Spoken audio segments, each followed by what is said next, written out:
think that we've just gone through a very dark and difficult period of time. That brings me back to why I even created this program. It was at a time right when the pandemic was taking root.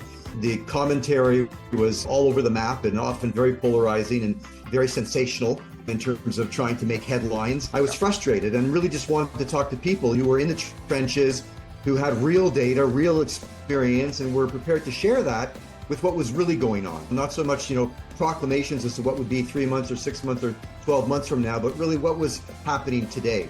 And I continue to have those conversations since. We're 70 plus interviews, and I think the conversation is just as relevant. The need to provide real-time insight into what's going on in the market is as important as it always was. With respect to the office, there's 3 pillars that are the foundation of success in office today.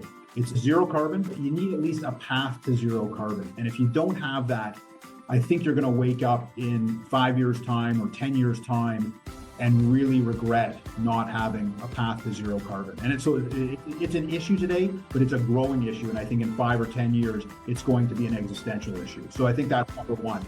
It's expensive, takes time to do, takes people, skills, and it takes, some determination. But, we've been on that path for about a decade now, and we're really leading the space when it comes to that.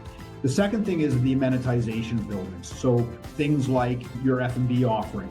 Are there touchdown spaces and common spaces for people to sit and meet that are outside of their office? What organizations are now really focused on is having an opportunity for employees to spend time outside of the office but being productive.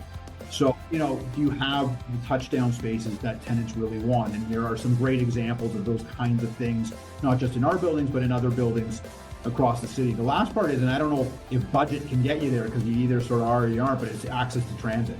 So as the city becomes more, dense and people are coming either from parts of the city where traffic is unbearable or they're coming from further parts of the city that are further away, access to mass transit is becoming increasingly important. Those are really, for me, the 3 foundational items for a successful office. It's for sure all about experience.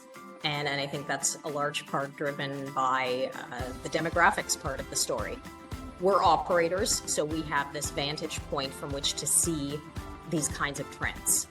The experiential aspect of the industry isn't a new thing. It's not even a post-COVID thing.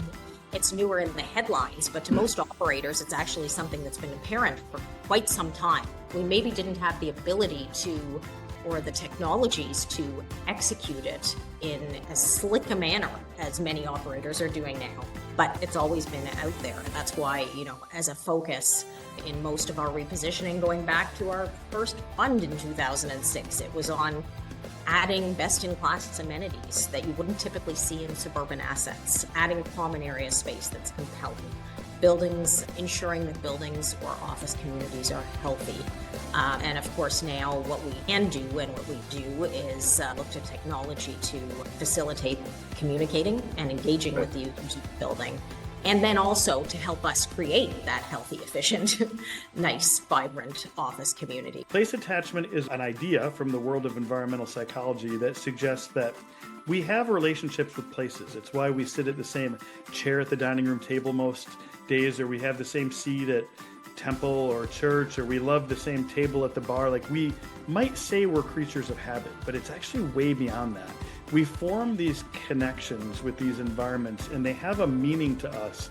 And I'm concerned that I've seen a lot of organizations implement shared desking in the last couple of years in a way that worsens, not improves, this disconnect that people are having. I don't think the goal is return to office. I think the goal is reattach to office. And if you take the one thing that has someone's name off, you risk exacerbating the situation. But the idea of a team neighborhood is you're here in the office to interact largely with others, and there's no group that's more important than your immediate team. So, take this space and make it work for you. And you might not have, the picture of your dog on a specific desk, but you just get this vibe that this is ours. And I think that's a powerful concept, and we've seen it in many parts of the world be successful. I think we're going to see a lot more of it in the US and Canada. I think Fridays are gone forever, but in terms of back in the office, everyone responds a little differently. I don't necessarily see a lot of companies that are willing to enforce the return to office. So that's a bit of a quandary for my tenants in terms of figuring out how much space they need. But the one thing that I will say is commonality across the board is that companies want to make the office as easy, accommodating, exciting as they can to lure their employees back, to make them want to come back and want them to come in. There's two types of owners: those who don't have the data and are trying to figure out a way to get it, and then those that do have the data, and that's a much smaller subset, and now are saying, what now?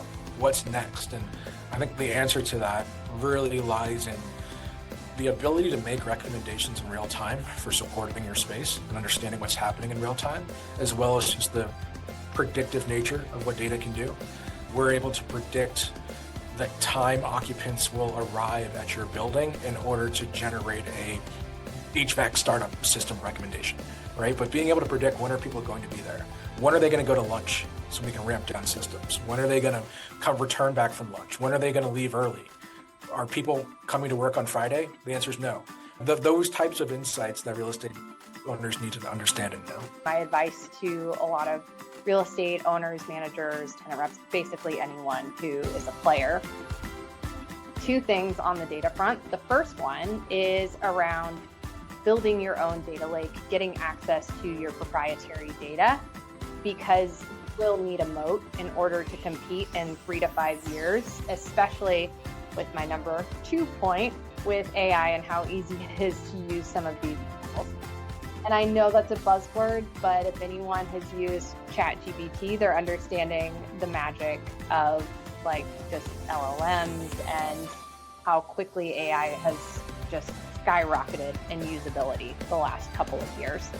So I cannot emphasize enough that if you want to have a competitive advantage in the space and use these tools in a way that differentiates yourself from your competitors who are going to be using the same third-party data as you need to have accumulated enough proprietary data that will make whatever comes out, whatever you decide to use in your algorithms, create a competitive advantage for you.